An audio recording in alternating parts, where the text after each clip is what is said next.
أشهد أن لا إله إلا الله وحده لا شريك له وأشهد أن محمدا عبده ورسوله أما بعد فأعوذ بالله من الشيطان الرجيم بسم الله الرحمن الرحيم الحمد لله رب العالمين الرحمن الرحيم مالك يوم الدين إياك نعبد وإياك نستعين اهدنا الصراط المستقيم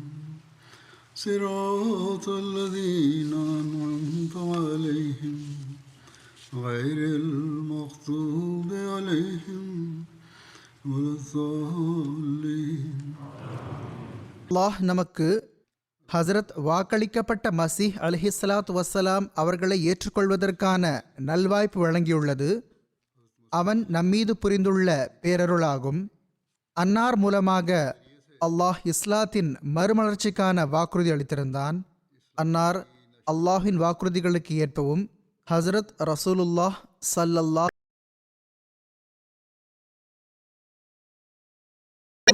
ஸல்லல்லாஹு அலைஹி வஸல்லம் அவர்களின் ஊழியராக இஸ்லாம் மார்க்கத்தை புதுப்பிப்பதற்காக அல்லாஹின் தரப்பிலிருந்து அனுப்பப்பட்டார்கள்.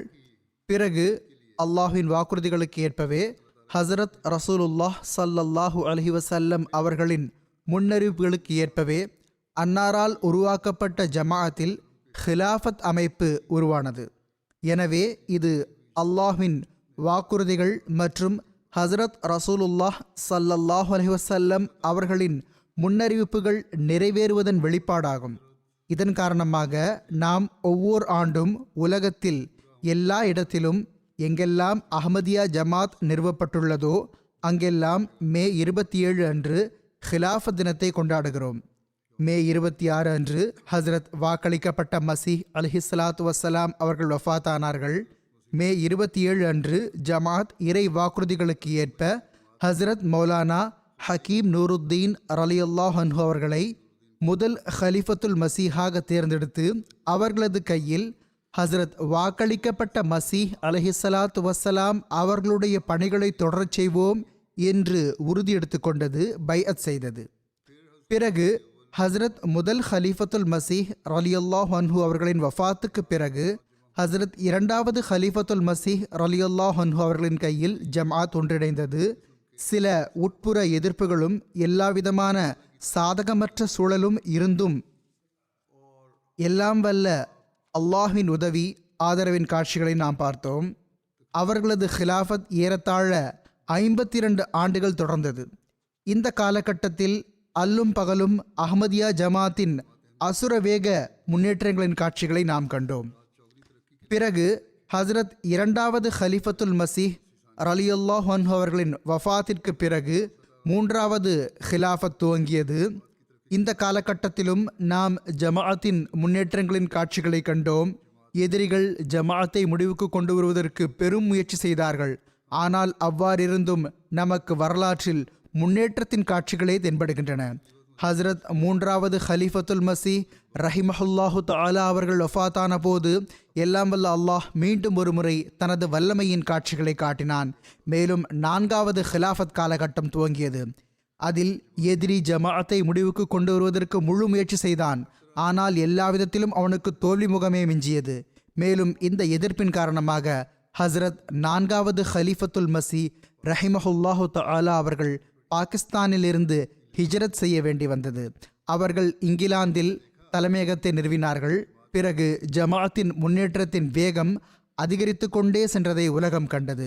ஜமாஅத்தின் முன்னேற்றத்தை தடுக்க முனைந்தவர்கள் இந்த முன்னேற்றத்தை பார்த்து பொறாமை தீயில் எரிய ஆரம்பித்தனர்.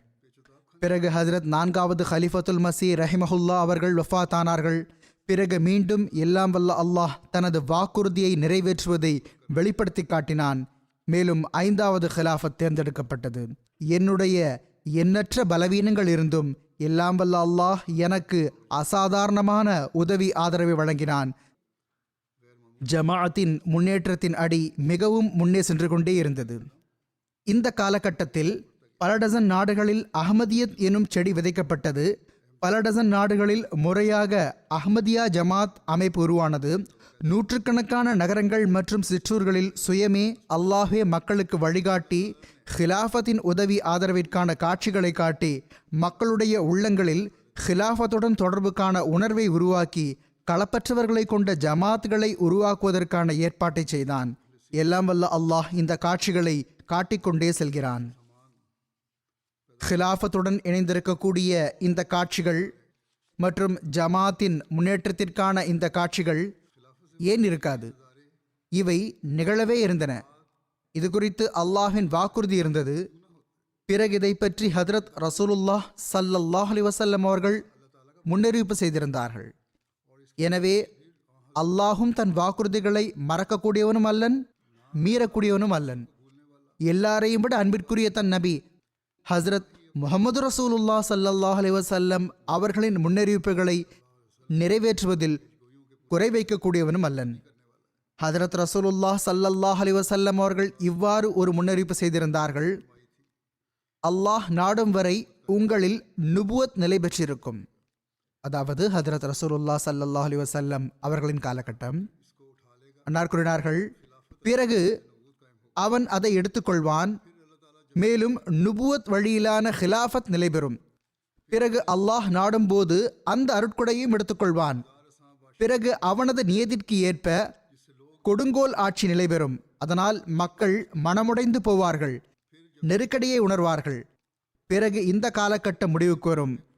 அவனது இன்னொரு நியதிக்கு ஏற்ப அதைவிட பெரிய பலவந்தமான ஆட்சி நிலை பெறும். எதுவரை என்றால் அல்லாஹ்வின் கருணை பொங்கி எழும். மேலும் அந்த அநீதி அக்கிரமத்தின் காலகட்டத்தை முடிவுக்கு கொண்டு வந்து விடுவான். அதற்கு பிறகு மீண்டும் நுபுவத் வழியிலான ஹிலாஃபத் மலரும். இதை கூறிவிட்டு அன்னார் மௌனமாகிவிட்டார்கள். எனவே இந்த முன்னறிவிப்பு நிறைவேற காணக்கூடிய நாம் நட்பேறு பெற்றவர்களாவோம். எனவே எவர்கள் உண்மையில் ஹதரத் ரசூலுல்லாஹ் ஸல்லல்லாஹு அலைஹி வஸல்லம் அவர்களின் ஊழியரின் ஜமாத்துடன் இணைந்திருக்கக்கூடியவர்களோ அவர்கள் அல்லாஹ்வின் அருள்களுக்கு வாரிசுகளாகி கொண்டே இருப்பார்கள் இன்ஷா அல்லாஹ். நாம் பார்க்கிறோம், ஹசரத் வாக்களிக்கப்பட்ட மசீஹ் அலைஹிஸ்ஸலாத்து வஸ்ஸலாம் அவர்கள் தோன்றியதற்கு பிறகிலிருந்து ஹிலாஃபத் என்ற எந்த பெயர் தாங்கி வடிவம் முஸ்லிம்களிடம் இருந்ததோ அதுவும் முடிந்துவிட்டது. இப்பொழுது வெறும் அரசாங்கங்கள் தான் இருக்கின்றன. அந்த அரசாங்கங்கள் அநீதி இழைக்கக்கூடியவை என்றாலும் அல்லாஹ்வின் பிடியிலிருந்து இவை தப்பிக்கப் போவதில்லை. அல்லாஹ் சில வேளை கயிற்றை லேசாக்குகிறான் தான், ஆனால் கண்டிப்பாக அநீதி இழைப்பவர்களை பிடிக்கிறான். எவ்வாறு இருப்பினும் ஹதரத் ரசூலுல்லாஹ் ஸல்லல்லாஹு அலைஹி வஸல்லம் அவர்கள் கூறியது போன்று ஹதரத் வாக்களிக்கப்பட்ட மஸீஹ் இஸ்லாம் அவர்களுமே இவ்வாறு கூறியுள்ளார்கள்: ஹதரத் ரசூலுல்லாஹ் ஸல்லல்லாஹு அலைஹி வஸல்லம் அவர்களின் முன்னறிவிப்புக்கு ஏற்ப எனக்கு பிறகும் ஜமாத்தில் எனது ஹிலாஃபத் தொடர்ந்து கொண்டே இருக்கும். அன்னார் கூறினார்கள், நான் ஹலீஃபாக்களில் சிறந்தவனாக இருக்கிறேன். இப்பொழுது அல்லாஹ் ஒருவருக்கு ஹிலாஃபத் என்னும் தகுதியை அளித்து எவர் வந்தாலும் என்னை பின்பற்றியே தோன்றுவார். எனவே உலக அடிப்படையில் இப்பொழுது ஒருவர் எவ்வளவு வேண்டுமானாலும் முழு முயற்சி செய்யட்டும், ஒருபோதும் ஹதரத் வாக்களிக்கப்பட்ட மசீஹ் அலைஹிஸ்ஸலாத்து வஸ்ஸலாம் அவர்களை விட்டு விலகி ஹிலாஃபத் மலரவே முடியாது. எவ்வாறு இருப்பினும் அன்னாரது வஃபாத் நேரம் நெருங்கிய போது அன்னார் ஹிலாஃபத் தொடரும் என்ற முன்னறிவிப்பு செய்தவாறு இவ்வாறு கூறினார்கள்: அல்லாஹ் இரண்டு விதமான வல்லமைகளை வெளிப்படுத்துகிறான். முதலாவதாக நபிமார்களின் கைகளாலேயே தனது வல்லமையின் கரத்தை காட்டுகிறான். இரண்டாவதாக நபியின் வஃபாத்திற்கு பிறகு சிரமங்கள் எதிர்வந்து விடும்போது, எதிரிகள் வலுப்பெற்று விடும்போது, இப்பொழுது இவர்களது பணி சீர்குலைந்து விட்டது என்று அவர்கள் எண்ணும்போது, இனி இந்த ஜமாத் அழிந்துவிடும் என உறுதி கொண்டு விடும்போது ஜமாத் மக்களும் தடுமாற்றத்திற்குள்ளாகி விடுகின்றனர். அவர்களுடைய இடுப்புகள் முறிந்து விடுகின்றன. பேரிழந்த பலர் மார்க்கத்தை விட்டுவிடும் வழிகளை மேற்கொண்டு விடுகின்றனர். அப்பொழுது எல்லாம் வல்ல இறைவன் இரண்டாவது முறையாக தனது வல்லமை மிக்க ஆற்றலை வெளிப்படுத்துகிறான். விழப்போகும் ஜமாத்தை சீர்தூக்கி விடுகிறான். எனவே இறுதி வரை பொறுமை காப்பவர் ஹதரத் அபூபக்கர் சித்திக் ரலியல்லாஹு அன்ஹு அவர்களின் காலத்தில் நடந்த இறைவனின் அந்த அற்புதத்தை பார்க்கிறார்.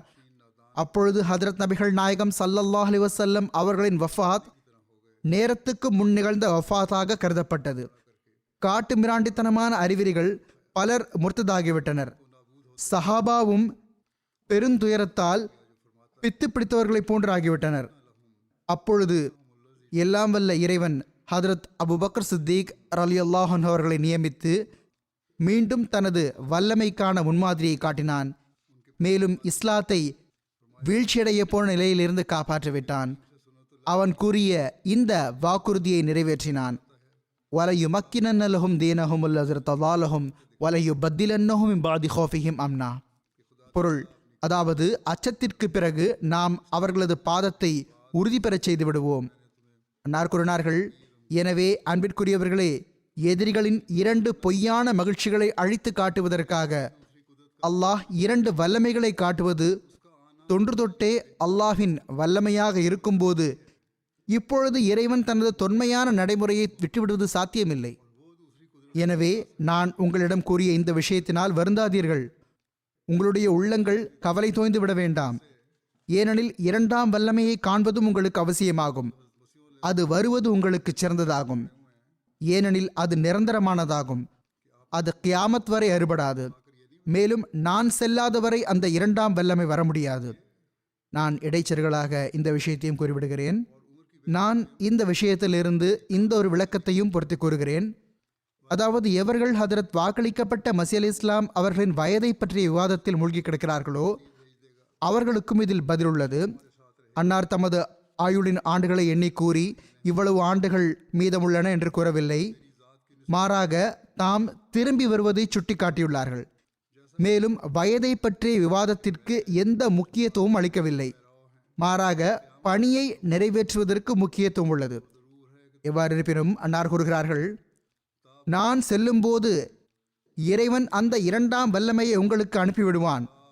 அது எப்பொழுதும் உங்களுடன் இருக்கும். இது குறித்து அல்லாஹ் பராஹீனே அஹ்மதியாவில் வாக்குறுதி அளித்துள்ளான். மேலும் அந்த வாக்குறுதி என்னை பற்றியதல்ல, மாறாக உங்களை பற்றிய வாக்குறுதியாகும். அது குறித்து இறைவன் இவ்வாறு கூறுகிறான், உம்மை பின்பற்றுபவர்களாகிய இந்த ஜமாத்தை நான் கியாமத் வரை மற்றவர்கள் மீது மேலோங்கச் செய்வேன். எனவே உங்களுக்கு என்னை பிரிய வேண்டிய நாள் வருவது அவசியமாகும். அப்பொழுதுதான் அதற்கு பிறகு நிரந்தர வாக்குறுதிக்கான அந்த நாள் வர முடியும். நம் இறைவனாகிய அவன் வாக்குறுதிகளில் உண்மையுள்ளவனும் உண்மையான இறைவனும் ஆவான். அவன் எவற்றை குறித்து வாக்குறுதி அளித்துள்ளானோ அந்த அனைத்தையும் உங்களுக்கு காட்டுவான். இவை உலகத்தின் இறுதி நாள்கள்தான். மேலும் பல பேரழிவுகள் இறங்குவதற்கான நேரமாகும். ஆனால் இறைவன் வாக்குறுதி அளித்த அந்த அனைத்து விஷயங்களும் நிறைவேறிவிடாதவரை இந்த உலகம் நிலைத்திருப்பது அவசியமாகும். எனவே ஹதரத் வாக்களிக்கப்பட்ட மஸீஹ் அலைஹிஸ்ஸலாத்து வஸ்ஸலாம் அவர்களுக்கு வழங்கப்பட்ட இந்த வாக்குறுதிகள் சிறிது நிறைவேறியுள்ளன, சில நிறைவேறும். இனி நாம் இவை நிறைவேறுவதை பார்த்து கொண்டே இருப்போம். எனவே நான் துவக்கத்தில் கூறியது போன்று அல்லாஹின் வாக்குறுதிகளுக்கு ஏற்ப அன்னாரது மறைவிற்கு பிறகு முதல் ஹிலாஃபத் காலகட்டம் வந்தது. ஜமாத்தின் அடி முன்னே சென்று கொண்டே இருந்தது. பிறகு 2ஆம் ஹிலாஃபத் காலகட்டம் வந்தது. அப்பொழுது ஜமாத்தில் மேற்கொண்டு முன்னேற்றம் ஏற்பட்டது. உலகின் பல்வேறு நாடுகளில் ஜமாத்தில் உருவாகின. பிறகு 3ஆவது ஹிலாஃபத் காலகட்டம் வந்தது. அதில் இன்னும் முன்னேற்றம் ஏற்பட்டது. பிறகு 4ஆவது ஹிலாஃபத் காலகட்டம் வந்ததும் முன்னேற்றங்களுக்கும் புதிய கதவுகள் திறந்தன. பிறகு 5ஆவது ஹிலாஃபத் காலகட்டம் இருக்கிறது. இதில் ஜமாத் முன்னேற்றங்களின் படித்தரங்களை கடந்து கொண்டே செல்கிறது. எதிரி முழு முயற்சி மேற்கொண்டும் ஜமாத் முன்னேறி கொண்டே செல்கிறது. இன்னும் கூறுவதாயின், எப்பொழுதும் போல் எவர்கள் தொலைதூர நாடுகளில் உள்ளார்களோ, எவர்கள் ஒருபோதும் எந்த ஒரு ஹலீஃபாவையும் பார்த்தது கூட இல்லையோ, அவர்களுடைய உள்ளங்களை தானே வழிநடத்தி ஹிலாஃபத்தின் கொடியின் கீழ் வருவதற்கு நேர்வழி வழங்குகிறான். முஸ்லிம்களிலும் முஸ்லிம் அல்லாதவர்களிலும் கூட நூற்றுக்கணக்கான ஆயிரக்கணக்கான எத்தகைய மக்கள் இருக்கிறார்கள் என்றால் அவர்களுடைய உள்ளங்களை அல்லாஹ் திறக்கிறான். மேலும் ஹதரத் வாக்களிக்கப்பட்ட மஸீஹ் அலைஹிஸ்ஸலாத்து வஸ்ஸலாம் அவர்களிடம் அவன் செய்த வாக்குறுதியை நிறைவேற்றியவாறு ஒவ்வொரு நாளும் ஜமாத்திற்கு உதவி ஆதரவு அளிப்பதன் காட்சிகளை காட்டுகிறான். சில மக்களின் நிகழ்வுகளையும் முன்வைத்து விடுகிறேன்.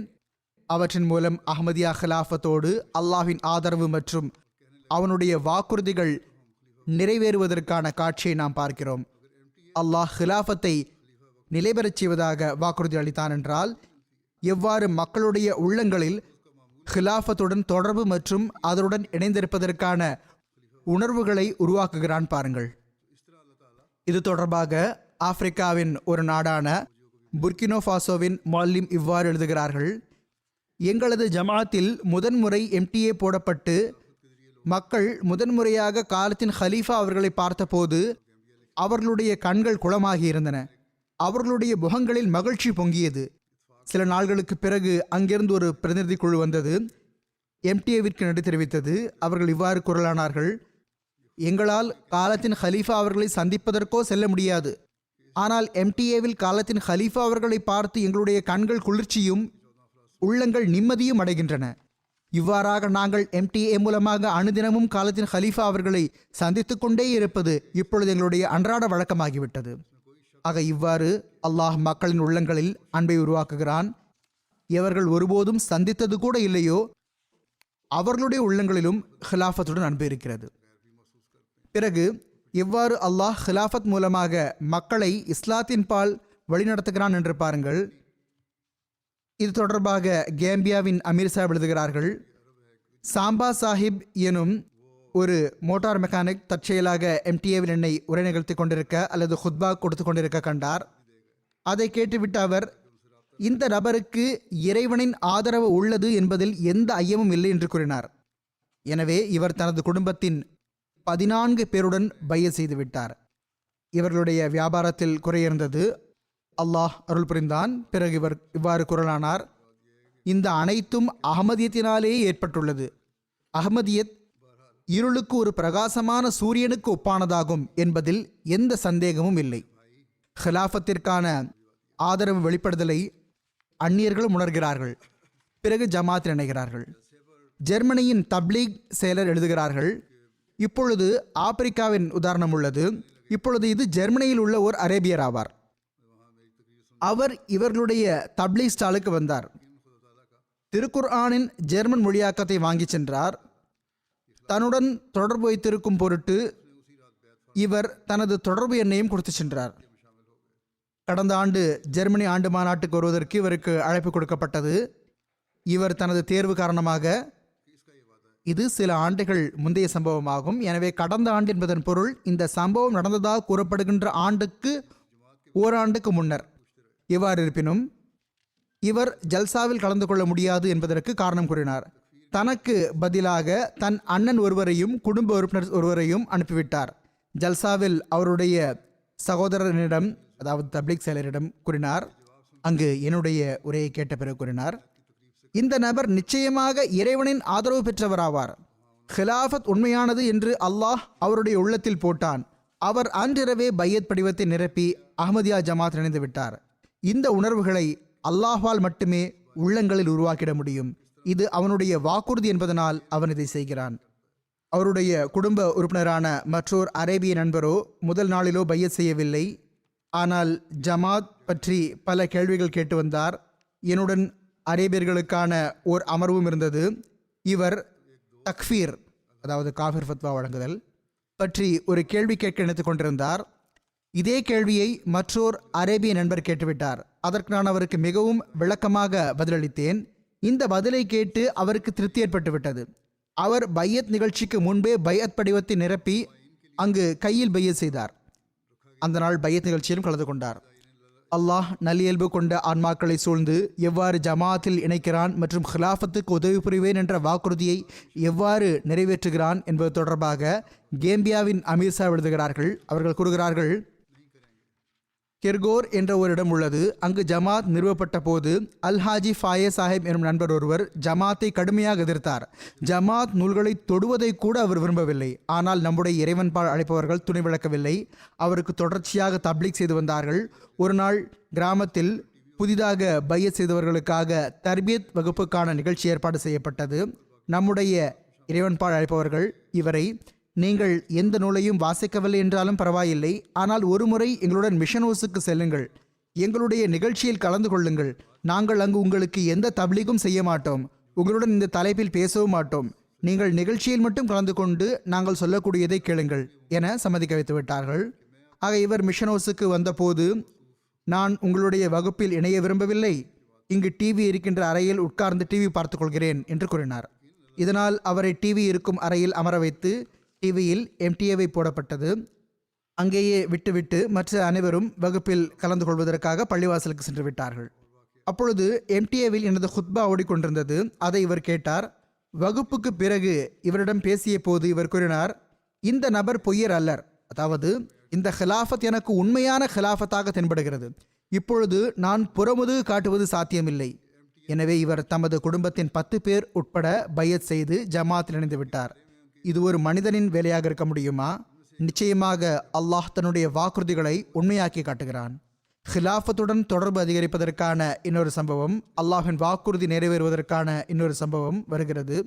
கேம்ரூனின் நகரமான பாண்டேராவின் ஒரு வட்டாரத்தில் 8 குடும்பங்கள் பையத் செய்து ஜமாத்தில் இணைந்தன. புதிதாக பையத் செய்தவர்கள் கூறுகிறார்கள், MTA எங்களுடைய பிள்ளைகளின் வாழ்வை மாற்றியமைத்து விட்டது. மேலும் மார்க்கத்தை பற்றி அவர்களுடைய அறிவு அதிகரித்துள்ளது. அவர்களில் ஒரு இளைஞர் அப்துல் ரஹ்மான் ஆவார். அவர் O லெவல் படித்துக் கொண்டிருக்கிறார். இவர் என்னுடைய ஹுத்பாக்களை மிகவும் ஆர்வத்துடன் கேட்பார். மிகவும் மாய்த்து கொள்ளக்கூடியவர் ஆவார். ஜும்மா அன்று பள்ளி ஆசிரியரிடம் கூறுகிறார், நான் ஹுத்பா கேட்பதற்காக வீட்டுக்கு செல்ல வேண்டும். நான் பள்ளிக்கூடத்தை விட முடியும், ஆனால் ஜும்மா பெருவரை விட முடியாது. இது இவருடைய ஈமான் ஆகும். இவர்களின் தந்தையார் ஒவ்வொரு ஜும்மா அன்றும் பள்ளிக்கூடத்தை விட்டுவிட்டு MTA ஹுத்பா கேட்க வந்து விடுமாறு கூறினார். அப்துல் ரஹ்மான் கூறுகிறார், ஹுத்பா கேட்பதன் மூலம் எனது ஈமான் மற்றும் அறிவு அதிகரிக்கிறது. முதலில் நான் என்ன தவறான வேலைகளை செய்து வந்தேனோ அவற்றை தற்பொழுது விட்டுவிட்டேன். எனவே இந்த மக்கள்தான் ஹிலாஃபத்துடன் இணைந்திருப்பதற்கான வாக்குறுதியையும் நிறைவேற்றுகிறார்கள். நிச்சயமாக ஒரு நேரம் வரும், அப்பொழுது இவர்கள் முன்னேற்றம் அடைந்து எல்லாருக்கும் மேல் இருப்பார்கள். ஏனெனில் இவர்கள் வாக்குறுதிகளுக்கு உரியவர்களாக திகழ விரும்புகிறார்கள். பிறகு அல்லாஹின் வழிநடத்துதல் மற்றும் ஹஜரத் வாக்களிக்கப்பட்ட மசி அலைஹிஸ்ஸலாத்து வஸ்ஸலாம் அவர்களின் ஹிலாஃபத்துடன் இணைப்பதற்கான வாக்குறுதி குறித்து இதன் இன்னொரு சம்பவம் உள்ளது. புர்கினோ ஃபாசோவின் ஒரு இடத்தில் போதுமான அளவுக்கு தப்லீக் செய்யப்பட்டது. எந்த விளைவும் வெளிப்படவில்லை. முஅல்லிம் கூறுகிறார்கள், அங்கிருந்து செல்லும்போது நான் சில மக்களிடம், நீங்கள் நகரத்துக்கு வரும்போது என் வீட்டுக்கு கண்டிப்பாக வர வேண்டும் என்று கூறினேன். எனவே சில நாட்களுக்கு பிறகு அவர்களில் ஒரு மனிதரான பூன் சாஹிப் எங்கள் வீட்டுக்கு வந்தபோது அவருக்கு MTA போட்டு காட்டினோம். சிறிது நேரத்திற்கு பிறகு அவர்கள் MTA என்னை பார்த்தபோது, அவர் இந்த நபரையோ நான் முன்னரே கனவில் பார்த்துள்ளேன் என்று கூறலானார். எனவே அவர் அக்கணமே எந்த சான்றுமின்றி அகமதத்தில் இணைந்து விட்டார். மேலும் திரும்பிச் சென்று தமது கிராமத்தினருக்கு கூறிய போது கிராமத்தில் இன்னும் பல மக்கள் அகமதத்தை ஏற்றுக்கொண்டார்கள். இப்பொழுது இறையருளால் அந்த கிராமத்தில் ஒரு வலுவான ஜமாத் நிலை பெற்றுவிட்டது. பிறகு இதே போன்று அல்லாஹின் ஆதரவின் மற்றொரு காட்சி உள்ளது. அல்லாஹ் மக்களுடைய உள்ளங்களில் ஹிலாஃபத்துடன் எவ்வாறு தொடர்பை உருவாக்குகிறான், இஸ்லாத்தின் உண்மையான போதனை அவர்களுக்கு தெளிவுபடுத்துகிறான் என்று பாருங்கள். இது தொடர்பாக கிர்கிஸ்தான் சுல்தான் சாஹிப் கூறுகிறார்கள், இப்பொழுது இந்த ஒரு கிர்கிஸ்தான் பகுதி உள்ளது, முற்றிலும் வேறு ஒரு பகுதியாகும். அவர்கள் கூறுகிறார்கள், என் மகன் மற்றும் மனைவிக்கு பையத் செய்வதற்கான நல்வாய்ப்பு கிடைத்துவிட்டிருந்தது. நான் 2017 ஒவ்வொரு ஜும்மாவுக்கும் ஜமாத் மிஷன் ஹவுஸிற்கு செல்ல துவங்கினேன். நானும் என் மனைவியும் வண்டியில் ஜும்மா தொழுகைக்காக எங்கள் ஜமாத்தின் மிஷன் ஹவுஸுக்கு செல்லும்போது ஏறக்குறைய 12 கிலோமீட்டர் தொலைவு பயணத்தில் நாங்கள் எப்பொழுதும் காலத்தின் ஹலீஃபா அவர்களின் ஹுத்பாவின் ரெக்கார்டிங்கை கேட்போம். அவர்கள் கூறுகிறார்கள், நான் எப்பொழுதெல்லாம் இந்த ஹுத்பாக்களை கேட்டேனோ அதற்கு பிறகு என்னுடைய உணர்வுகள் மிகவும் வலுப்பெற்று கொண்டே செல்லும். ஆக இவ்வாண்டு மே 2ஆம் தேதி, இது 2022 சம்பவமாகும். அவர்கள் கூறுகிறார்கள், மே 2ஆம் தேதி அருளுக்குரிய ரமலான் மாதத்தின் நிறைவில் பிறநாள் அன்று நான் பையத் செய்தேன். நான் இதை முதலில் செய்ய விரும்பினேன், ஆனால் ஏதோதொரு வகையில் இந்த பணி நிகழ முடியாமல் இருந்தது. நான் சுருக்கமாக எழுதியுள்ளேன். அவர்கள் கூறுகிறார்கள், ஆனால் என்னவெல்லாம் எனக்குள் ஆன்மாவில் ஏற்படுகிறதோ அதை என்னால் விவரிக்க முடியாது, அதை சொற்களில் விவரிக்க முடியாது. நான் ஒவ்வொரு தொழுகையிலும் அல்லாஹ்விடம் இஸ்லாத்தை பற்றி அறிவு அதிகரிப்பதற்கான துஆவை செய்கிறேன். ஒவ்வொரு ஜுமா தொழுகையும் எனக்கு தொடர்ச்சியாக ஏதாவது ஒரு புதிய வழியை திறந்து கொண்டிருக்கும். கினி பசாவோ என்ற இன்னொரு நாடு உள்ளது. ஹிலாஃபத் மூலமாக இவ்வாறு அல்லாஹ் மக்களின் உள்ளங்களை திறக்கிறான் பாருங்கள். புதிதாக பையத் செய்தவரான உஸ்மான் பால்டே சாஹிப் அவர்களின் ஒரு சம்பவம் உள்ளது. வேறு ஒரு பகுதியில் வாழ்கிறார்கள். அவர்களுக்கு அவர்களுடைய உறவினர்கள் பெரும்பாலான எண்ணிக்கையில் அஹ்மதத்தை ஏற்றுக்கொள்கிறார் என்பது தெரிய வந்த போது அவர்கள் சில மௌலவிகளை ஒன்று திரட்டி அந்த பகுதிக்கு அழைத்து வந்தார்கள். ஜமாத்தை எதிர்ப்பதற்காக அவர்கள் சில மௌலிகளை ஒன்று திரட்டி அந்த பகுதிக்கு அழைத்து வந்தார்கள். நம்முடைய மௌலிம் அவர்களிடம் கூறினார்கள், நீங்கள் தாராளமாக எதிர்த்து கொள்ளுங்கள், ஆனால் எங்களுடைய தூது செய்தி ஒரு முறை கேளுங்கள். குறைந்தபட்சம் அங்கு மக்களிடம் இந்த அளவுக்கு ஒழுக்கம் உள்ளதே, எதிர்ப்பு தெரிவித்தாலுமே தூது செய்தியை கேட்பதற்கு ஆயத்தமாகி விடுகிறார்கள். பாகிஸ்தானை போன்று பிடிவாதத்தை காட்டினோம் என்று இவர்கள் இல்லை. மௌலவி சாஹிபோ வர மறுத்துவிட்டார். அதுவோ மௌலவிகளின் இயல்பாகும், அவர் மறுக்கத்தான் செய்வார். ஆனால் உஸ்மான் சாஹிப் அவர்கள் அழைப்பை ஏற்றார்கள். மேலும் ஜமாத்தின் தூது செய்தியை கேட்க வந்து விட்டார்கள். ஆக அவர்களுக்கு ஹஜரத் வாக்களிக்கப்பட்ட மசி அலைஹிஸ்ஸலாத்து வஸ்ஸலாம் அவர்களின் வருகை பற்றி கூறப்பட்டது. அவர்கள் வந்த நாள் ஜும்மா நாளாக இருந்தது. அங்கிருந்து ஹுத்பா போடப்பட்டிருந்தது. அது எம்டிஏவில் நேரலையாக ஒளிபரப்பாகிக் கொண்டிருந்தது. அஹமதிகளாகிய நாங்கள் அனைவரும் காலத்தின் ஹலீஃபா அவர்களின் ஹுத்பாவை நேரலையாக கேட்கிறோம். உங்களிடம் நேரம் இருந்தால் சிறிது நேரம் கண்டிப்பாக ஹுத்பாவை கேளுங்கள் என்று அவர்களிடம் கூறப்பட்டது. அதற்கு அவர்கள், நான் சிறிது நேரத்திற்கு தான் ஹுத்பா கேட்பேன் என்று கூறினார்கள். ஆனால் ஹுத்பா கேட்க ஆரம்பித்ததும் நேரத்தை மறந்துவிட்டார்கள். மேலும் மிகவும் கவனமாக ஹுத்பா கேட்டுக்கொண்டே இருந்தார்கள். மேலும் முழு ஹுத்பாவை கேட்ட பிறகு அவர்கள் இவ்வாறு கூற ஆரம்பித்து விட்டார்கள், அஹமதியா ஜமாத் நான் கேள்விப்பட்டது போன்று காஃபிராக இருக்க முடியாது. ஏனெனில் உங்கள் ஹலீஃபா அவர்களோ ஹதரத் முகமது ரசூலுல்லாஹ் ஸல்லல்லாஹு அலைஹி வஸல்லம் அவர்களின் சஹாபிகளின் வாழ்க்கை வரலாற்றை எடுத்துக் கூறுகிறார்கள். சில வேளை சில அகமதிகள் எங்களுக்கு இஸ்லாமிய வரலாற்றை எடுத்துக் கூற வேண்டிய அவசியம் என்ன உள்ளது என்று கேள்வி எழுப்பிவிடுகிறார்கள். இது மக்களுக்கு பிற முஸ்லிம்களுக்கு தப்லீகுக்கான வழியாக அமைகிறது. எனவேதான் கூற வேண்டியது அவசியமாகும்.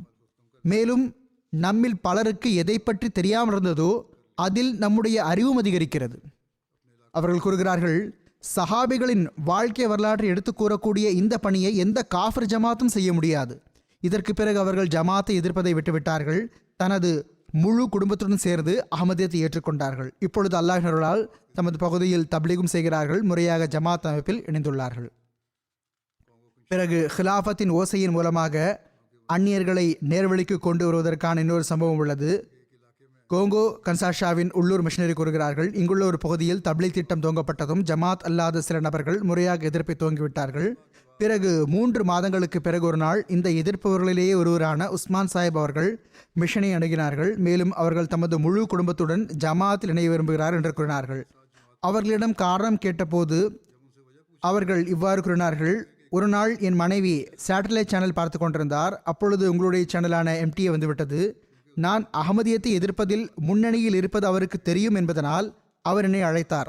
நான் ஜமாத்தை பற்றி தவறாக கூற ஆரம்பித்த போது மனைவி என்னிடம், முதலில் நிகழ்ச்சியை முழுவதுமாக கேளுங்கள், பிறகு பேசுங்கள் என்று கூறினார். அப்பொழுது அங்கு எனது ஹுத்பா ஒளிபரப்பாகிக் கொண்டிருந்தது. அவர்கள் கூறுகிறார்கள், ஹுத்பா கேட்டதற்கு பிறகு இன்று என்னுடைய காதுகளில் விழுந்த இந்த குரல்தான் இஸ்லாத்தின் உண்மையான வடிவமாகும் என்று எனக்கு உறுதியாகிவிட்டது. ஹலீஃபா அவர்களின் குரலை கேட்டதும் ஜமாத்தின் உண்மைத்துவத்தில் எனக்கு எந்த ஐயமும் எஞ்சியிருக்கவில்லை. ஹிலாஃபத் மீதான அன்பை அல்லாஹ் எவ்வாறு உள்ளங்களில் உருவாக்குகிறான், ஈமானை எவ்வாறு அதிகரிக்கச் செய்கிறான் பாருங்கள். ஒருவர் ஆயிரக்கணக்கான மைல் தொலைவில் உள்ளார், ஒருபோதும் அவர் ஹலீஃபாவை சந்தித்ததில்லை. நான் ஏற்கனவே கூறியது போன்று தனது உணர்வுகளை எப்படி வெளிப்படுத்துகிறார் பாருங்கள். செனிகாலைச் சேர்ந்த உமர் சாஹிப் கூறுகிறார்கள், தங்களுடைய ஹுத்பாவை எப்பொழுதெல்லாம் கேட்டேனோ அப்பொழுதெல்லாம் உள்ளத்தில் ஓர் வினோதமான இன்பத்தை உணர்கிறேன். இந்த உணர்வு நிரந்தரமாக இருப்பதற்கு துவா செய்யுங்கள். ஹுத்பாவை கேட்டு கண்களில் கண்ணீர் வந்து விடுகிறது. எனக்கு தங்கள் மீது அன்பு இருக்கிறது. இறைவன், தூதர் ஸல்லல்லாஹு அலைஹி வஸல்லம் அவர்கள், வாக்களிக்கப்பட்ட மஸீஹ் அலைஹிஸ்ஸலாத்து வஸ்ஸலாம் அவர்கள் மற்றும் அன்னாருடைய ஹலீஃபாக்கள் மீதான அன்பு எனக்கு உலகம் மற்றும் அதில் உள்ளவற்றின் மீதான அன்பை விட மிகுதியாக இருப்பதற்கு துவா செய்யுங்கள். இவர்கள் கூறுகிறார்கள், தங்களுடைய துவாவால் என்னுடைய வியாபாரம் அதிகரித்தது. ஆக இவை அனைத்தும் அல்லாஹ் ஹதரத் வாக்களிக்கப்பட்ட மஸீஹ் அலைஹிஸ்ஸலாத்து வஸ்ஸலாம் அவர்களிடம் செய்துள்ள வாக்குறுதி நிறைவேறுதல் ஆகும். பிறகு பெல்ஜியம் அமீர் சாஹிப் எழுதுகிறார்கள், மராக்கஷை சேர்ந்த ஒரு நண்பர் முஸ்தபா சாஹிப் அவர்கள், இவர்கள் நீண்ட காலம் அகமதியத்தை பற்றி ஆய்வு செய்து பையத் செய்தார்கள். அவர்கள் கூறுகிறார்கள், நான் குழந்தை பருவத்திலிருந்தே பல ஆலிம்களுடன் இருந்து நேரத்தை கழித்துள்ளேன். ஆனால் காலத்தின் ஹலீஃபா அவர்களின் ஹுத்துபாக்கள் திருக்குர்ஆனின் சரியான விளக்க உரையாக இருப்பது மட்டுமின்றி அதையும் தாண்டி மனிதனை அல்லாஹுக்கு அருகில் கொண்டு செல்கின்றன. இவர்கள் கூறுகிறார்கள், ஹுத்துபாக்களை கேட்ட பிறகு எனக்கு தொழுகைகளில் இன்பம் வர ஆரம்பித்து விட்டது. இறைவன் எனக்கு உண்மையான கனவுகளையும் காட்டினான். அகமதியத் தனது வாழ்வை மாற்றி அமைத்து விட்டது. மேலும் இறைவனின் அருட்களை பற்றி கூறியவாறு இவர்கள் கண்ணீர் வடிக்க ஆரம்பித்து விடுகிறார்கள். அல்லாஹ் தன்னுடைய வாக்குறுதிகளுக்கு ஏற்ப எவ்வாறு ஹதரத் வாக்களிக்கப்பட்ட மசி அலைஹிஸ்ஸலாத்து வஸலாம் அவர்களின் தொடரும் ஹிலாஃபத்துக்கு ஆதரவு வழங்குகிறான், எவ்வாறு உள்ளங்களை திறக்கிறான் பாருங்கள். இன்னொரு சம்பவம் உள்ளது. கினி பசாவு உடைய முபல்லி கூறுகிறார்கள், 21 ஜமாத்துகளில் MTA-வை இன்ஸ்டால் செய்வதற்கான நல்வாய்ப்பு கிடைத்தது. ஒரு கிராமத்தில் கடந்த ஆண்டு தப்லீக் மூலமாக மக்கள் அகமதியத்தை ஏற்றுக்கொண்டு விட்டிருந்தார்கள். ஆனால் அந்த கிராமத்தின் 4 குடும்பங்கள் அகமதியத்தை ஏற்க மறுத்துவிட்டிருந்தன. நமது அணி அந்த கிராமத்தில் MTA-வை இன்ஸ்டால் செய்ய சென்றபோது நம்முடைய மௌலிம் முஹம்மது சாலி யோஜோலி சாஹிப் அவர்கள் அந்த மக்கள் வந்து நமது முஸ்லிம் தொலைக்காட்சியை நம்முடைய ஹலீஃபா மற்றும் இமாம் மஹதி அலைஹிஸ்ஸலாம் அவர்களின் படத்தை பார்க்க வேண்டும் என்று அந்த அனைத்து குடும்பங்களுக்கும் பள்ளிவாசல் வர அழைப்பு விடுத்தார்கள். MTA இன்ஸ்டாலேஷன் முழுமை பெற்ற போது அப்பொழுது மக்ரிப் தொழுகை நேரமாக இருந்தது. தொழுகையை நிறைவேற்றுவதற்காக டிவி அணைக்கப்பட்டது. தொழுகைக்கு பிறகு MTA போடப்பட்ட போது அதில் ஹுத்பா வந்து கொண்டிருந்தது. ஜமாத் அல்லாத மக்கள் மிகவும் கவனமாக அந்த அனைத்தையும் பார்த்து கொண்டிருந்தார்கள். மௌலிம் இவர்களிடம் கூறினார்கள், ஹுத்பா ஆங்கிலத்தில் ஒளிபரப்பாக கொண்டிருக்கிறது. ஹலீஃபா என்ன கூறுகிறார்கள் என்பது உங்களுக்கு தெரிய வேண்டியது உங்களுக்கான உரிமையாகும். அதன் பொருட்டு நான் உங்களுக்காக மொழியாக்கம் செய்து கூறிவிடுகிறேன். அதற்கு அவர்கள், எனக்கு புரியவில்லைதான், ஆனால் இவர்கள் பொய் பேச முடியாது என்று நான் இறைவன் மீது ஆணையிட்டு கூற முடியும். இவர்கள் அஹ்மதியா ஜமாத்தின் ஹலீஃபா ஆவார்கள் என்றால் அஹ்மதியா ஜமாத் ஒருபோதும் பொய்யான ஜமாத்தாக இருக்க முடியாது. மேலும் நான் இப்போதே இந்த கணமே அஹ்மதியத்தை ஏற்றுக்கொள்வதாக அறிவிப்பு செய்கிறேன் என்று கூறினார்கள். ஆக இவ்வாறும் அல்லாஹ் உள்ளங்களை திருப்புகிறான். ஹிலாஃபத் தப்லீக்கான ஒரு மிக பெரும் வழிவகையாகும். நல்லியல்பு கொண்ட மக்கள் இவ்வாறே பார்த்து இஸ்லாத்தின் உண்மையான போதனையை அறிந்து கொள்கிறார்கள். ஹதரத் வாக்களிக்கப்பட்ட மசி அலைஹிஸ்ஸலாத்து வஸலாம் அவர்களின் ஜமாத்தில் இணைந்து விடுகிறார்கள். கேம்பியாவின் அமீர் சாஹிப் கூறுகிறார்கள், சாம்பே எனும் ஒரு இடம் இருக்கிறது. அங்கு நாங்கள் தப்லீக்காக சென்றோம்.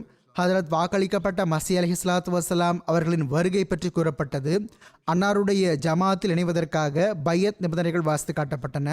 கிராம தலைவர், அதாவது அவர்களுடைய சீஃப் இமாம் மற்றும் கிராமத்தின் முன்னேற்ற கமிட்டியின் சேர்மன் ஹதரத் ரசூலுல்லாஹ் ஸல்லல்லாஹு அலைஹி வஸல்லம் அவர்கள் இமாம் மஹதியின் வருகை பற்றி முன்னறிவிப்பு செய்திருந்தார்கள். இன்று அவர்கள் முதன்முறையாக இமாம் மஹதி பற்றி கேள்விப்படுகிறார்கள். மேலும் அகமதியத்தை பார்த்ததிலிருந்து பெரும் தாக்கத்திற்கானார்கள் என்று வெளிப்படையாக கூறினார்கள். பிறகு கூறினார்கள், அகமதிகள் தான் உண்மையான முஸ்லிம்கள் ஆவார்கள். ஏனென்றால் அவர்களிடம் ஹிலாஃபத் எனும் ஆற்றல் உள்ளது. அது எல்லாரையும் ஒரே சரடில் கோர்த்துள்ளது. அவர்களுக்கு எனது படத்தை காட்டிய போது இதில் உண்மை தென்படுகிறது. நாங்கள் டிவியிலும் பார்க்கிறோம் என்று கூறினார்கள். பிறகு பெரும் எண்ணிக்கையில் இருந்த அனைவரும் பையத் செய்து விட்டார்கள். அவர்கள் திருக்குர்ஆனின் மொழியாக்கத்தை 3 உள்ளூர் மொழிகளான ஃபூலா, மன்னேன்கா மற்றும் வுல்ஃப் ஆகியவற்றில் பார்த்தபோது அகமதியத்தான் உண்மையான இஸ்லாம் ஆகும். அகமதிகள் செய்வது போன்று வேறு எந்த பிரிவுக்கும் இந்த நட்பேறு கிடைக்கப்பெறவில்லை என்று கூறினார்கள். கடைசியில் இவ்வாறு கூறினார்கள், நாங்கள் இப்பொழுது அகமதியத்தை நிலைத்திருப்போம். இன்ஷா அல்லாஹ் ஒருபோதும் பின்வாங்க மாட்டோம். ஏனென்றால் இதுதான் உண்மையான இஸ்லாம் ஆகும். மற்ற மௌலவிகளோ வந்து எங்களை ஏமாற்றுகிறார்கள். பிறகு மாலியின் முபல்லி கூறுகிறார்கள், ஒருவர் அஹ்மதியா ரேடியோவுக்கு வந்தார்கள். அவர்கள், நான் பையத் செய்ய விரும்புகிறேன், அஹ்மதியத் காரணமாக இன்று நான் நரக நெருப்பில் இருந்து தப்புகிறேன் என்று கூறினார்கள். முபல்லி கூறுகிறார்கள், என்ன காரணம் என்று நான் அவர்களிடம் கேட்டேன். அதற்கு அவர்கள் கூறினார்கள், சில ஆலிம்கள் தொழுகை பற்றி இதன் தேவை ஒன்றும் கிடையாது என்று கூறினார்கள். இதனாலேயே இவர்களும் தொழுவதை விட்டுவிட்டிருந்தார்கள். இப்பொழுதோ தொழுகைக்கே சலுகை கொடுத்து விட்டார்கள் பாருங்கள். ஆனால் அஹ்மதியா ரேடியோவில் ஹலீஃபா அவர்களின் ஹுத்பா வந்தது. அதில் அவர்கள் தொழுகையின் முக்கியத்துவம் பற்றி கூறினார்கள். அது என் மீது ஆழ்ந்த தாக்கத்தை ஏற்படுத்தியது. அதற்கு பிறகிலிருந்து தொழுகை விடுவதை நான் நரகத்துக்கு செல்வதாக கருதுகிறேன். எனவே இன்றிலிருந்து நான் அஹ்மதி ஆவேன். மேலும் ஒருபோதும் தொழுகை விட மாட்டேன். இவ்வாறு புதிதாக வரக்கூடியவர்களிடம் தாக்கம் ஏற்படுகிறது. பழைய மக்களும் குறிப்பாக தம்மை சுய ஆய்வு செய்ய வேண்டும். நமக்கு எதிராகவோ இந்த மக்கள் பேசிக்கொண்டே இருக்கிறார்கள். இந்த மௌலவிகள் குஃப்ரு, அதாவது நிராகரிப்பு ஃபத்வாக்களையும் கொடுக்கிறார்கள். சுயமே அவர்களின் நிலை என்னவென்றால் இஸ்லாத்தின் அடிப்படை தூணையே மறுக்கிறார்கள். ஹிலாஃபத் மூலமாக மக்களுக்கு வழிகாட்டுவது அல்லாஹின் பேரருளாகும். மார்க்கத்தில் சீர்கேடு ஏற்படுத்துபவர்களிடமிருந்து அவர்களுக்கு விடுதலை கிடைக்கிறது. பிறகு நைஜீரியாவின் உபல் எழுதுகிறார்கள், MTA பார்ப்பதற்காக பல இடங்களில் டிஷ்கள் பொருத்தப்பட்டன. ஹுத்பாக்கள் பார்க்கிறார்கள், மற்ற நிகழ்ச்சிகளை பார்க்கிறார்கள். அவர்கள் கூறுகிறார்கள், ஒரு நபர், எனக்கு ஜமாத்தை பற்றி பல ஆட்சேபனைகள் இருந்தன, மன திருப்தி ஏற்படாமல் இருந்தது. ஆனால் அஹ்மதியா ஜமாத்தின் இமாம் அவர்களின் ஹுத்பாவை கேட்டேன். இயற்கையான முறையில் எனது உள்ளம் திருப்தி அடைந்து விட்டது. எனக்கு உண்மையான இஸ்லாம் கிடைத்து விட்டது. எல்லா ஆட்சேபனைகளும் முடிவுக்கு வந்துவிட்டன. நான் ஜமாத் இணைந்து விட்டேன் என்று கூறினார்கள். பிறகு நல்லியல்பு கொண்ட ஆன்மாக்களுக்கு வழிகாட்டுவது குறித்த இன்னொரு சம்பவம் வருகிறது. கேம்பியாவைச் சேர்ந்த முகமது சோ சாஹிப் சுயமே தமது கனவை பற்றி கூறுகிறார்கள். அவர்கள் கூறுகிறார்கள், ஓரிரவு கனவில் கண்டேன், ஒரு நபர் வந்தார். இவர்களின் கையை வலுவாக பிடித்துக்கொண்டு, அதாவது கனவு பார்க்கக்கூடியவர்களின் கையை வலுவாக பிடித்துக்கொண்டு அவர் அஸ்ஸலாமு அலைக்கும் வரஹ்மத்துல்லாஹ் என்று கூறினார். அவர் யார் என்று இவர்களால் அடையாளம் காண முடியவில்லை. இவர் யார் என்று மக்களிடம் கேட்டார்கள்.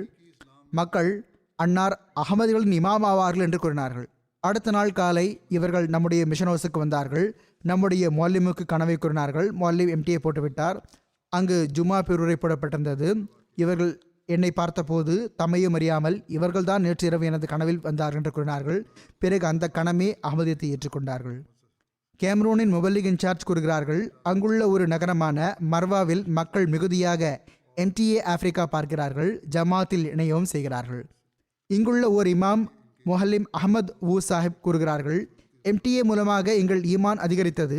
காலத்தின் ஹலீஃபா அவர்களின் குத்பாக்கள், சொற்பொழிவுகள் மற்றும் அரபு நிகழ்ச்சிகள் மூலமாக எங்களுக்குள் ஓர் ஒளி பிறந்துள்ளது. மேலும் இருள் முடிவுக்கு வந்துவிட்டது. இப்பொழுது எம்டிஏ மற்றும் அகமதியத் வருவதற்கு முன்பு நாங்கள் மிருகங்களாக இருந்தது போன்றும் இப்பொழுது எம்டிஏ எங்களை மனிதர்களாக ஆக்கிவிட்டது போன்றும் தோன்றுகிறது. அல்லாஹ் ஹிலாஃபத்துக்கு ஆதரவாக எவ்வாறு மக்களின் உள்ளங்களை திறக்கிறான் என்று பாருங்கள். இதற்கான மற்றொரு எடுத்துக்காட்டு உள்ளது. கேம்ரூனின் முஅல்லிம் கூறுகிறார்கள், ஒருமுறை நான் ஜுமா குத்பா கொடுத்து கொண்டிருந்தேன். மெதுமெதுவாக பள்ளிவாசலில் மக்கள் நுழைந்து கொண்டிருந்தார்கள். ஒருவர் கோட் அணிந்து கொண்டும் தலையில் தலைப்பாக அணிந்து கொண்டும் பள்ளிவாசலுக்குள் நுழைவதை நான் கண்டேன். தொழுகைக்கு பிறகு நான் அவரிடம், நீங்கள் ஏன் இந்த ஆடை அணிந்துள்ளீர்கள் என்று கேட்டேன். அதற்கு அவர் கூறினார், என்னுடைய ஆன்மீக தலைவர் ஒருவர் இருக்கிறார்கள், அவர்கள் இது போன்ற ஆடை அணிகிறார்கள். நீங்கள் அவர்களை பற்றி மேற்கொண்டு அறிந்து கொள்ள விரும்புகிறீர்கள் என்றால் கேபிளில் எம்டிஏ ஆப்பிரிக்கா என்ற ஒரு சேனல் இருக்கிறது, நீங்கள் அதை பாருங்கள். அந்த சேனலில் இவர்களுடைய சொற்பொழிவுகள் வருகின்றன. அவர்கள் தம்முடைய பள்ளிவாசலில் பிள்ளைகளுடன் கேள்வி பதிலும் நடத்துகிறார்கள். நீங்கள் அவர்களை பார்த்தீர்கள் என்றால் அவர்கள் உண்மையாளர் ஆவார்கள், அல்லாஹ்வின் ஆதரவு பெற்றவர்கள் ஆவார்கள் என்பது உங்களுக்கு தென்படும். இதனால் நான் அவர்களுக்கு பையத்தின் 10 நிபந்தனைகளையும் தக்வா எனும் இதழிலிருந்து படத்தையும் எடுத்து காட்டினேன்.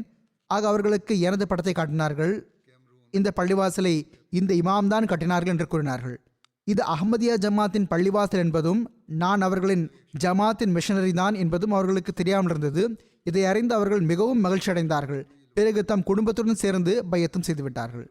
எனவே இந்த சில சம்பவங்களை நான் எடுத்துக் கூறினேன். இவற்றிலிருந்து ஹதரத் வாக்களிக்கப்பட்ட மசி அலைஹிஸ்ஸலாத்து வஸ்ஸலாம் அவர்களின் இந்த சொற்களுக்கு இறை ஆதரவு இருப்பது தெரிய வருகிறது. அதாவது, இரண்டாம் வல்லமை தொடர்வது மற்றும் அவனது உதவி ஆதரவு குறித்து அல்லாஹ்வின் வாக்குறுதி உள்ளது. இப்பொழுது அதன் மூலமாக இஸ்லாத்தின் வெற்றி நிர்ணயிக்கப்பட்டுள்ளது. அல்லாஹ் தானே மக்களின் உள்ளங்களை திறக்கிறான். அந்நியர்களின் உள்ளங்களில் அஹ்மதியா ஹிலாஃபத் மீதான தாக்கத்தை நிலைவரச் செய்கிறான்.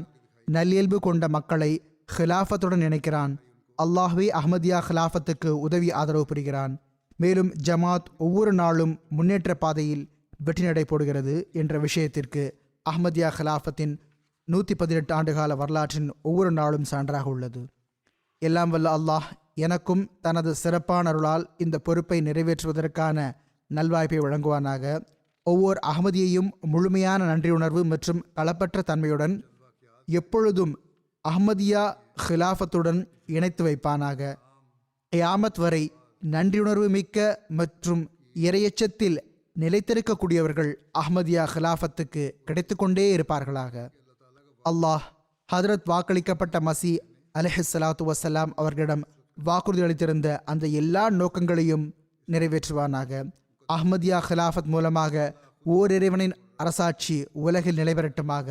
ஹசரத் முஹம்மது ரசூலுல்லா ஸல்லல்லாஹு அலைஹி வஸல்லம் அவர்களின் கொடி உலகில் பறக்கக்கூடிய காட்சியை உலகம் பார்க்கட்டுமாக. தொழுகைக்கு பிறகு நான் இருவருக்கு ஜனாசா காயப் தொழுகையும் தொழ வைப்பேன். முதலில் சௌத்ரி முகமது இத்ரீஸ் நஸ்ருல்லா கான் சாஹிப் அவர்களுடையதாகும். இவர்கள் இன்றைய நாட்களில் கனடாவில் இருந்தார்கள். 90 வயதில் வஃபாத் ஆகிவிட்டார்கள். இன்னா லில்லாஹி வ இன்னா இலைஹி ராஜிஊன். அல்லாஹ்வினருளால் மூசியாக இருந்தார்கள். இவர்களுடைய தந்தை வழி பாட்டனாரான ஹஸ்ரத் சௌத்ரி நஸ்ருல்லா கான் சாஹிப் ரலியல்லாஹு அவர்களுக்கு அஹ்மதியா ஜமாத்தின் துவக்க கால நாசிர் ஆலாவாக தொண்டாற்றுவதற்கு நல்வாய்ப்பு கிடைத்தது. இத்ரீஸ் நஸ்ருல்லா கான் சாஹிப் அவர்கள் ஹஸ்ரத் சௌத்ரி ஜஃபருல்லா கான் சாஹிப் அவர்களின் சகோதரர் மகனும் ஆவார்கள். இவர்களின் தந்தையார் மிக நீண்ட காலம் கராச்சியின் அமீர் ஜமாத்தாகவும் இருந்துள்ளார்கள். இத்ரீஸ் நஸ்ருல்லா அவர்கள் ஹஜ்ரத் முதல் ஹலிஃபத்துல் மசி ரலியல்லாஹு அவர்களின் மகள்வழி கொள்ளு பேரரும் ஆவார்கள். இத்ரீஸ் சாஹிப் அவர்களின் தாய் வழிபாட்டினாரான ஹசரத் சௌத்ரி ஃபத்தஹ் முகமது சாஹிப் சியால் அவர்கள் ஜமாத்தின் முதல்கட்ட வாழ்வை அர்ப்பணித்தவராகவும் இங்கிலாந்தின் முதல்கட்ட முபல்லிகாகவும் இருந்தார்கள். இவர்கள் நூற்றுக்கணக்கான மக்களை அகமதியத்தில் இணைப்பதற்கு காரணமாக திகழ்ந்துள்ளார்கள். இத்ரீஸ் நஸ்ருல்லா சாஹிப் அவர்களுக்கு 30 ஆண்டுகளுக்கும் மேற்பட்ட காலகட்டம் வரை லாகூரின் உமூரே ஆமா செயலராக பணியாற்றும் நல்வாய்ப்பு கிடைத்தது. தலைமையக இஃப்தா கமிட்டி, மார்க்க தீர்ப்பு வழங்கும் கமிட்டி மற்றும் கசா கமிட்டியின் உறுப்பினராகவும் சதராகவும் இருந்துள்ளார்கள். 3வது ஹிலாஃபத்தின் அமளி நிறைந்த காலகட்டத்தில் எந்த வக்கீல்கள் வரலாறு படைக்கும் பணியாற்றினார்களோ அவர்கள் இவர்களுடைய பேரும் பட்டியலில் முன்னணியில் உள்ளது. 1974 ரவ்வாவின் நிகழ்வில் உருவாக்கப்பட்ட மார்க்கம் சார்ந்த தீர்ப்பாயத்தில் இத்ரீஸ் நஸ்ருல்லா சாஹிப் அவர்கள் ஹதரத் 3வது ஹலிஃபத்துல் மசி ரஹிமஹுல்லாஹு தஆலா அவர்களுடன் நீதிமன்ற அறையில் இருந்தார்கள். பிறகு ஹதரத் 3வது ஹலிஃபத்துல் மசி ரஹிமஹுல்லாஹு தஆலா அவர்கள் இவர்களை பல கமிட்டிகளுக்கு உறுப்பினராகவும் ஆக்கியிருந்தார்கள். இவர்கள் லாகூரின் பிரதிநிதியாக சிலுவை முறிவு மாநாட்டில் கலந்து கொண்டார்கள். ஹசரத் 4வது ஹலிஃபத்துல் மசி ரஹிமஹுல்லாஹு தஆலா அவர்கள் லண்டனுக்கு ஹிஜ்ரத் செய்து சென்ற தருணத்தில் ரவ்வாவில் இருந்து கராச்சி வரை சென்ற பயண குழுவில் கலந்து கொள்வதற்கான வரலாற்று நட்பேரும் இவர்களுக்கு கிடைத்தது. பெரும் ஆலோசனை கூறும் நபராக இருந்தார்கள். ஹிலாஃபத்துடன் அளவு கடந்த நன்றியுணர்வு மற்றும் களப்பற்ற தன்மை உள்ள தொடர்பை கொண்டிருப்பவராக இருந்தார்கள். இதையோ நானும் தனிப்பட்ட முறையில் பெரிதும் அனுபவத்தில் கண்டுள்ளேன். அல்லாஹ் இவர்களுடைய பிள்ளைகளுக்கும் இவர்களின் நன்மைகளை தொடர்வதற்கான நல்வாய்ப்பு வழங்குவானாக. இவர்களுக்கு பாவமன்னிப்பு வழங்கி இவர்களோடு கருணையுடன் நடந்து கொள்வானாக. 2வது குறிப்பு கராச்சியைச் சேர்ந்த மதிப்பிற்குரிய கமர் இத்ரீஸ் சாஹிப் அவர்களுடையதாகும். இவர்கள் சௌத்ரி அசீஸ் அஹமத் சாஹிப் பாஜ்வா அவர்களின் மகனாக இருந்தார்கள். இவர்கள் 90 வயதில் வஃபாத்தானார்கள். இன்னா லில்லாஹி வ இன்னா இலைஹி ராஜிஊன்.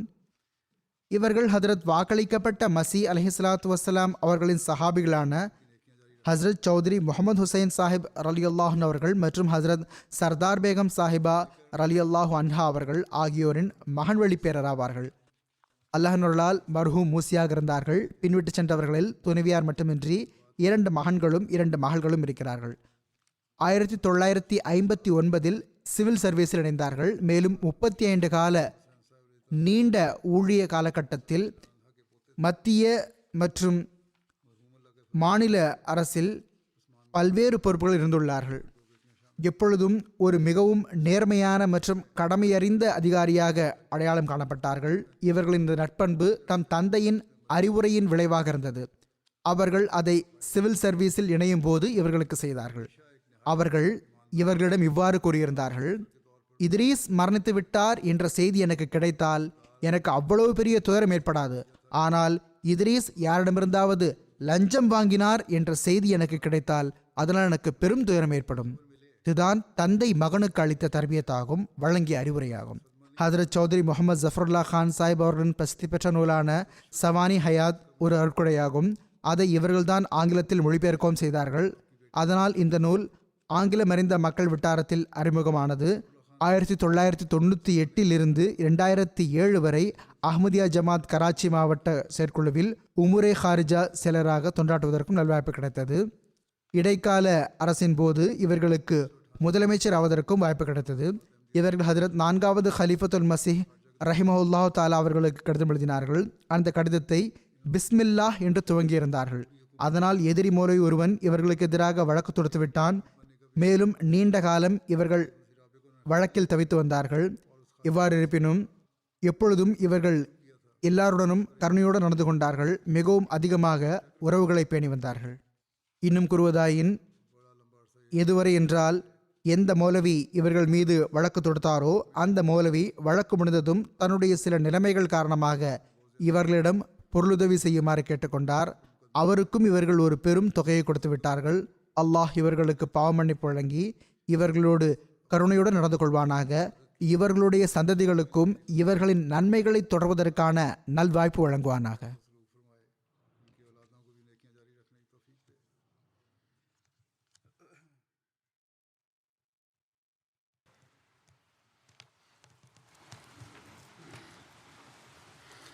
الحمد لله نحمده ونستعينه ونستغفره ونؤمن به ونتوكل عليه ونعوذ بالله من شرور أنفسنا ومن سيئات أعمالنا من يهده الله فلا مضل له ومن يضلله فلا هادي له ونشهد أن لا إله إلا الله ونشهد أن محمدا عبده ورسوله عباد الله رحمكم الله إن الله يأمر بالعدل والإحسان وإيتاء ذي القربى وينهى عن الفحشاء والمنكر والبغي يعظكم لعلكم تذكرون اذكروا الله يذكركم وادعوه يستجب لكم ولذكر الله أكبر